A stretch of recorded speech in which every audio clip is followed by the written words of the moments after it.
So glad to see you back out here. We praise God for the opportunity to be able to share with you. So we're welcoming you back to another edition here at Seed Time and Harvest, where we're learning how to grow our food no matter where we are. And so before we get started on today's practical lessons, Sharice, what did we talk about last week? Well, last week we talked about mulching and ground covers. And we showed the benefit if you want to preserve water, if you don't have time. Mulching is a wonderful addition to your garden so that it reduces the amount of time you'd have to spend watering, as well as ground covers, because if you use edible ground covers, of course, those can be added to your plate. And with that in mind, Jose, there's something very special we want to share with you today. And what is that? Today we're going to be talking about a type of plants that you're going to plant once and continue to reap over and over. These are called perennials. Right, and so that's what we're going to be talking about today. There's 3 categories of plants. And what are they? Well, we have, of course, does anybody know the 3 categories of plants that there are? Well, we have our annuals. Those are plants that you plant once and the same year it goes to seed. And then you have the biennials. The annuals, you have examples are your bok choys, you have your garlics are your annuals, and most of your edible flowers are annuals. So those you have to continuously plant. So most plants are grown as annuals. That's because right. We see as you go to gardeners and farmers, they're continually sowing seed one year, harvesting, and then they're coming back with a different crop. And so those are annuals. And then biennials. Biennials are those that you plant. They last 2 years. So you'll plant the seed this year, and then after 2 years, you'll have the plant going to flower. And examples of biennials are your onions, you have cabbage, even though most people grow cabbage as annuals. You have your Brussels sprouts and things like those which last 2 years. Those are your biennials. Now, as Jose mentioned, perennials are those that you only plant once and you enjoy forever. And what are some of the benefits of having perennials? Well, there's a lot of benefits for having perennials. They are very productive after time, and you don't have to kill the plant. So it could be something that you're growing and continuing to come back to it and continuing to eat from it. Yes. So, I mean, that's definitely something that we want during a crisis, isn't that right? That's right. How many of us want to grow perennials? Yes, and it also saves time too, because you don't have to worry about planting everything every year. You know that, okay, this seed is going to take 65 days to give me food. Well, when spring comes, I know my perennials are going to start flowering, and then very soon after, I'm going to get fruit. So for those of us who loves to garden, but may not want to do it every year or every time, perennials would be a good way for you to go. And you know, Sharice, during the juicing demonstration, we saw that there were a couple perennials there. Can anybody tell the perennials that were juiced? Not the pineapple, the berries. The berries. Your berries are perennials, yes. your trees are perennials. That takes us to our demonstration. Yes, and most of your herbs. Pineapples are actually biennial because they will produce fruit, and then the plant may produce another fruit. All right, so we're going to talk about strawberries first. Has anybody ever grown strawberries? Strawberries are by far one of the easiest things to grow. It doesn't really take much to grow strawberries, just a little tender loving care and some sunlight, and you can have your berries. Well, most people grow strawberries from flowers. Very rarely you'll find people growing strawberries from seeds, and you can pick up from plants, that is. You can pick strawberry plants at your nurseries, and once your plant is very established, within a year, you'll get berries from your plant. Now, what are some of the benefits of planting strawberries? Strawberries are probably one of the easiest things to grow. They actually will continue to grow, and they'll send off runners. And if we have that picture up, we can see that what they do is the strawberries will run off, and they will actually give you and produce another plant from itself. So it'll reproduce if you know how to do it. And so that's what we want to demonstrate to you. So here we see that the runner there. We have our plant, and then from the side of the parent plant, you're going to get more strawberries. And this is how strawberries can become a weed.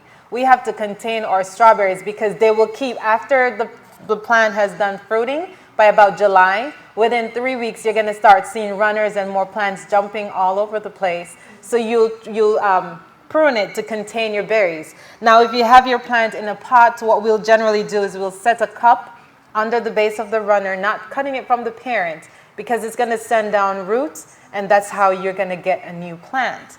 Now, one of the reasons most people grow strawberries as annual, which I'm not sure why, because that's throwing out plants that's going to give you more.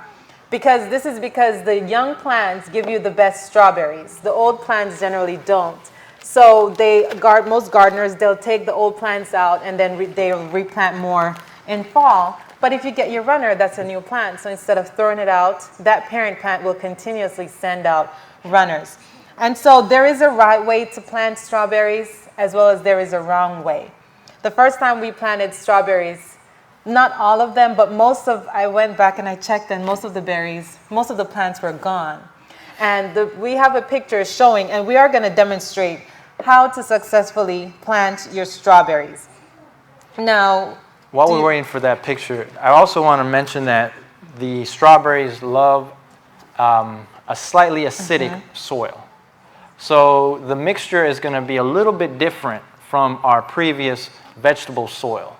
This soil is going to actually be half peat moss, which is more acidic, and half compost material. And so we've already mixed the soil, but I wanted you to know that what was in the soil. So it's slightly acidic, and that peat moss will give you that slight acidity. And of course, before you plant anything, you want to make sure that there are holes in your container to help improve drainage. So I'm just going to put some holes in this pot, and we're going to put some soil at the bottom. All right. Now, how many strawberries would you generally fit in this container, Jose? Well, we don't want to crowd them out too much, so we'll probably only fit 3 strawberries into this pot here.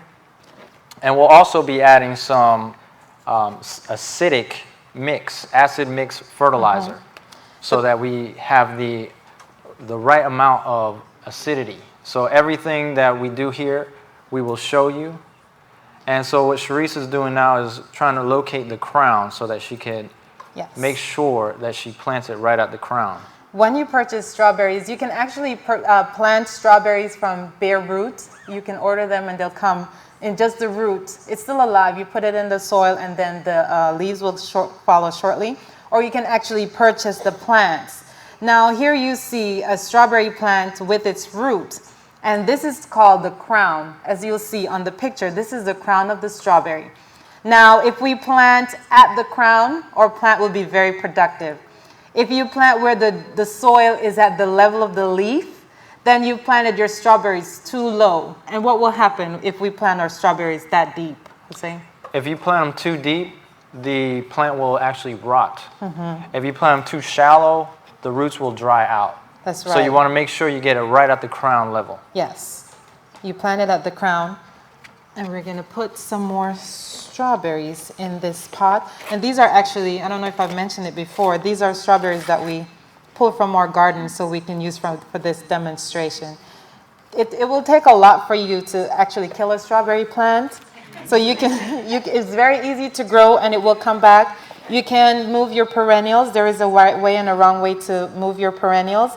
And when you start seeing your berries coming out, you want to put something underneath, like a ground cover. And why is this, Jose? Is it necessary to put a cover under our strawberries? Yes, because what happens is if you don't, the strawberries will touch the soil and then they will spoil. Yes. So you want to keep a barrier between the soil and the berries. So that's why the ground covers or the mulch, the wood chips would be an excellent addition for your strawberry patch, if you have a strawberry patch. Yes. So we have some mulch here that we will be adding. And strawberries, of course, as we mentioned before, they do not need a lot of space. So you don't need a lot of space for you to actually grow your berries. And another amazing thing is that when the runners come out, you don't have to cut them off because they will also produce fruit as long as they're attached to the parent. Just like mommies. The mommies will always take care of their babies, so they will still produce. Now we are going to add this to our strawberry planter. And Jose is going to help me with this one. If you're short of space, strawberries will do also good in the house. They do need a lot of sunshine. But you can make, how much did we get these planters for? These we got at the dollar store. So everything you see here was $1. We like to garden on a budget. Gardening with pennies, that's all you need. Yes. So we got 2 pots at the dollar store, and the string was attached to another pot. And we're just going to show you how to make a space saver with your strawberry plant. Here we have the string. We just make some holes in the side, and we run the string under the pot, and then we're going to make a tie right at the top. Come on, Jose. He's trying. All right. There it is. So this is, you can use a very long shoelace or anything like that. Now what's going to happen is you're going to just allow this pot to rest on top of this string.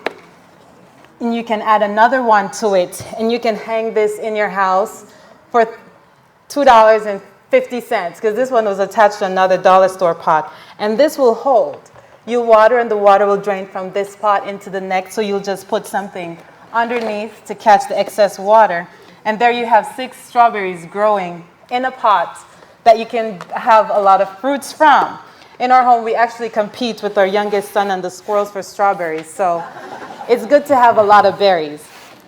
And the next thing we're going to demonstrate is another perennial that was also featured in our juicing section, which as you can see is our blueberry plant. How many, does anybody have a blueberry plant growing in their home? You have one? Okay, it's wonderful to have a blueberry plant in your home because as many of you can imagine, blueberries are expensive in the store. So if you have it, it would be much better for you. You can go in your backyard and you can pick your berries. Now, we can grow our blueberries from seed, right? You can. And it takes a process to collect your seeds, and Jose is going to talk about how we collect our blueberry seeds. All right, so one of the ways to grow your blueberries would be by seed. The same method that we showed you earlier. On our first edition of the seed time and harvest, when we showed you about the seeds, we talked about seeds. And so what we're going to do is we're going to collect the seed. And it's very easy.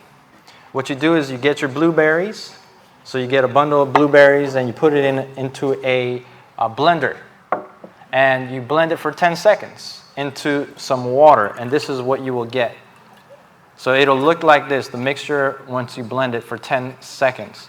And what will happen is all the seeds that you're able to plant will actually drop to the bottom. And there are seeds there. And so what you do is you could use this to feed your plant, or you could drink it if you want. And then you would pour some more water into it.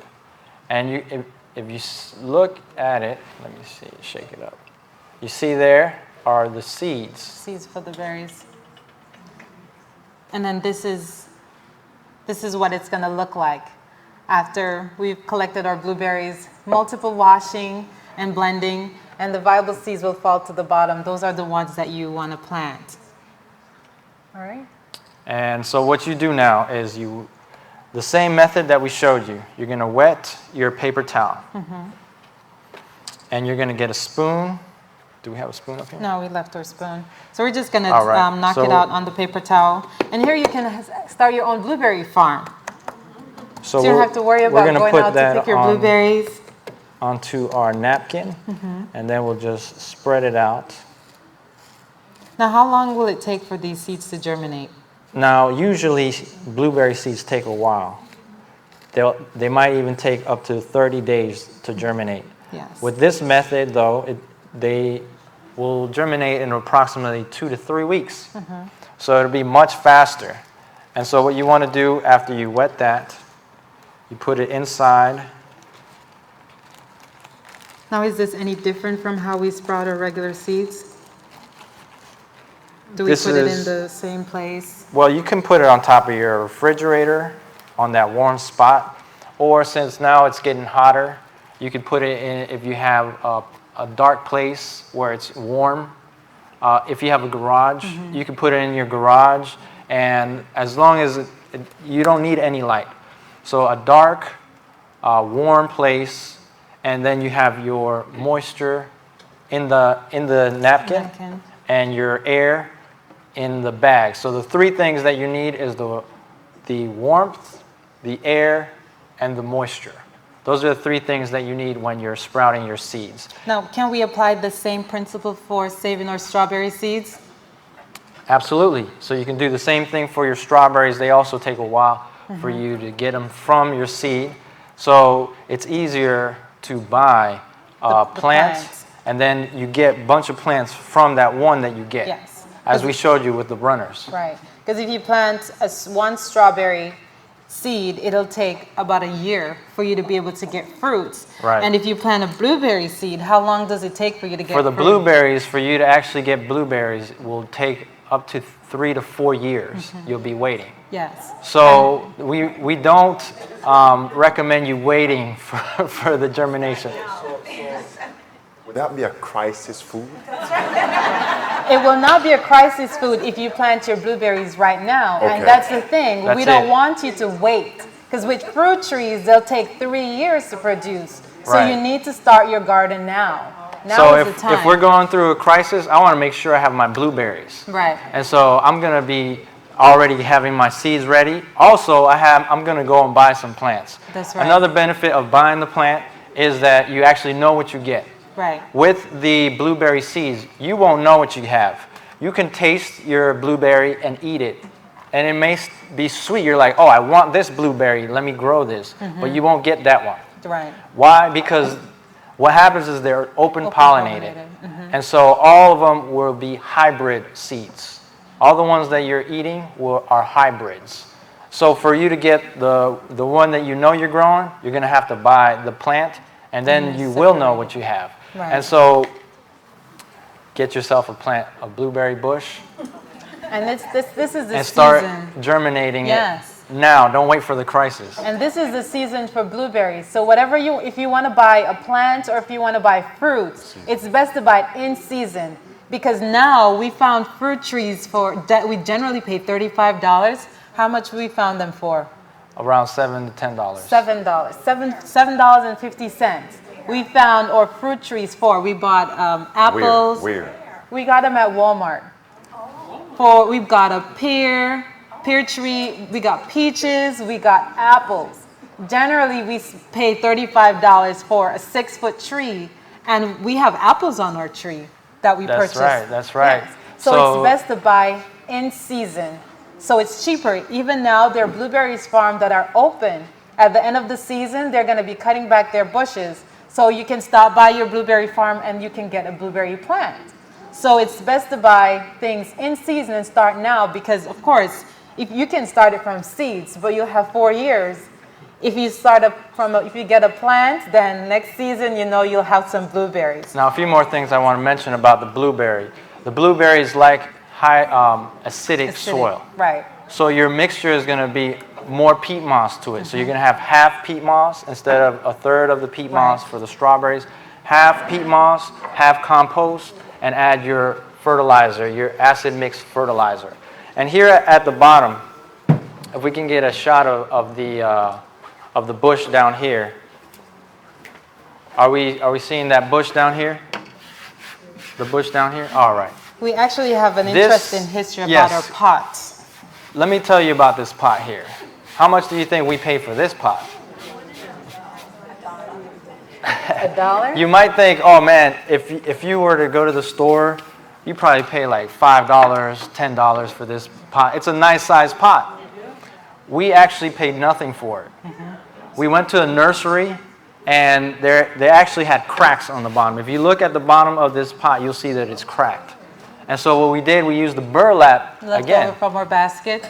We just used filled the it in. burlap, filled it up the bottom, filled it with soil, got the right mixture, added some fertilizer mix. And so this can stay in that pot for up to 7 to 10 years, and it'll grow in that pot, and it'll have enough room because it's so big. Right, and blueberries are shallow roots, so they don't need a lot of space. Right. Yes.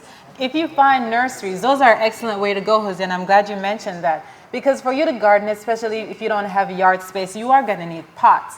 So you pass by the local nurseries, they'll have a lot of trees, and when they get their pots, they're going to throw it in a big, nice pile, and they're not going to say anything. But if you go, they'll tell you, okay, you go pick out the pots, and we'll give you a price. That's right. Now, we got over 600 pots. And when we went there, we were like, oh man, we don't have enough money, and we're gonna have to go back to the bank. And we paid $16 for over 600 pots. It was a blessing. It was a blessing. So we indeed. wanted to share that blessing with you. If you know of any nurseries around, go and talk to them. Do you have pots that you're not using that are just sitting around? And go there and have yourself just pick them out. Pot pick picking them out. day. Yes. Pot picking day. Yes. Because they want to get rid of it, and they're trying not to pay somebody to come and haul it. So if you can go and pick it out and haul it, then you're getting gold. Okay? That's right. And now is that all we have for them today, Jose? We have one more demonstration we want to show you. And we're going to talk about now a perennial that is grown as an annual. And those are peppers. Yes. Peppers. This is a pepper plant. How many of you actually knew that peppers were annuals? Peppers will go like a big bush. And if you're in a warm area, you can plant your peppers, and for years and years upon years, you can continue to harvest your peppers. Now, here in the States, we get cold temperature, and peppers do not like cold. Most of your perennials, like your tomatoes, are even grown as annuals here because they don't like that cold. So now here we have a wonderful pepper, and we're gonna have a lot of peppers from this plant. Now when winter comes, I would not want to lose this pepper plant. So we're gonna show you a way how to get the most of your perennials.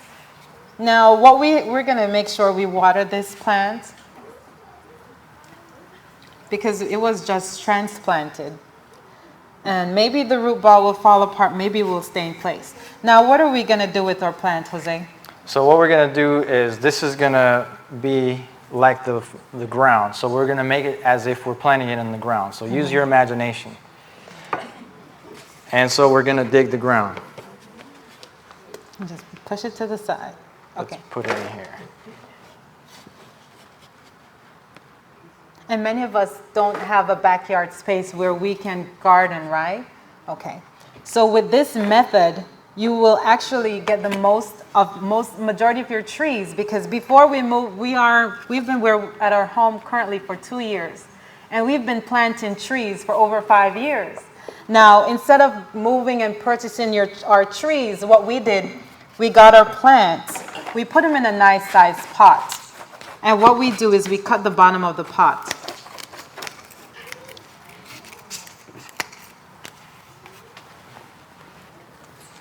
You can do this for most of your fruit trees because they will only get as big as the space in the pot will allow them to get.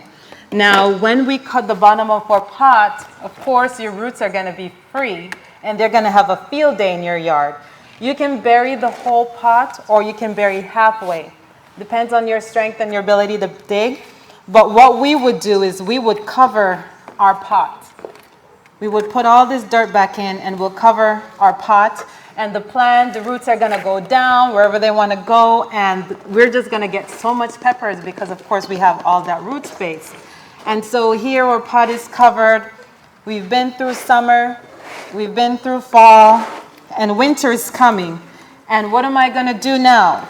I don't wanna lose my pepper. And this, again, it's the same thing you can do for any of your trees if you are at a place where you're currently renting, or you have a home and you don't feel like you're going to stay here forever, but you want fruit trees. You don't have to despair. You can plant your trees in your backyard. Just dig a hole the size of your pot, right, Jose? And you put your trees in. Now, what will you do for me when winter comes and I want to save this pepper? So what I'll do is, and I'll tell you, Sharice, why don't we take this and put it in a bigger pot? Take it out of the pot that it's in. So let's do that. So you're going to go back in the garden and you're going to get your shovel and you're going to move away the dirt from around your pot. Of course, your roots are all over the place now, but the root that's in the pot, it will keep your plant alive throughout the winter, and of course, you'll have more dirt in your pot. So what we're going to do is we're going to dig this plant up. When we're ready to move, I love you, whoever is coming, but I want to keep my tree. And of course, it will have a lot more space. So we're going to put it in, and we're going to put some dirt, fill up one side of our planter with dirt. And this is, peppers love sun. So if you have winter where you don't get a hot day, you can keep this by a window, or you can put a light over it. But if you get hot days, you can take your pepper outside, give it some sunshine, and it will continue to produce. Now, when we're not going to plant the pepper in the same pot that we did last year. So what we're going to do now is you're going to just go down the side of your pot with the scissors or whatever you want, and then we're going to fill it up. This way, your plant will not get as shocked as much as if you were to take the whole root ball out of the pot, because remember, you just lost half the root that went down in the ground. So you're just going to fill in your planter with the dirt so that the pot still thinks it's underground, getting that warmth, roots still growing, and everything is still going well with our pot. We're going to fill in all the dirt, and then what we're going to do is we're going to take out this pot, and we praise God for the wonderful work that it did. And in this pot, our plant will still get space for the root to expand. There will be very minimal shock. So you may lose a few leaves, but don't despair. Your plant will continue to grow. And then it's going to stay in our garage for a while, right? That's and then right. What are we going to do? You want to keep it in a warm place, for especially when you have frost come in. You know, the northern parts of Florida will get dip down into the 20s. Mm-hmm. That may not be cold for the northern part of the states. They may have to keep it in a lot longer. Right. So for them, I would recommend to keep it by a window. But for us, we would probably keep it in the garage overnight and then bring it out maybe when the sun is nice and warm. Right. Here in Florida, we get that privilege. Right. Because we've tried the ground covers, the frost covers, and we had peppers in the ground and they didn't last. Mm-hmm. But we had a few peppers that we were able to save, transplanting them into bigger pots, keeping them in our garage. And those are producing now while we still have the peppers that we planted this year. Those are producing while those ones are still coming up. So that's the beauty of having a perennial. And so what are you going to do with this one when spring comes? So once the spring comes, then we can do the same thing all over mm-hmm. again and move it to the ground, cut the bottom of it, and put it into the ground again. Yes. And do it all over again. All right, so how many of us are motivated to start doing some of these gardening things, tips that we're giving you? I hope that you actually put it to practice. I hope that you're being blessed by the things that you're learning. Mm-hmm. We surely have been blessed by the Lord. Amen. Amen. So we want to extend that to you, and happy planting to everybody.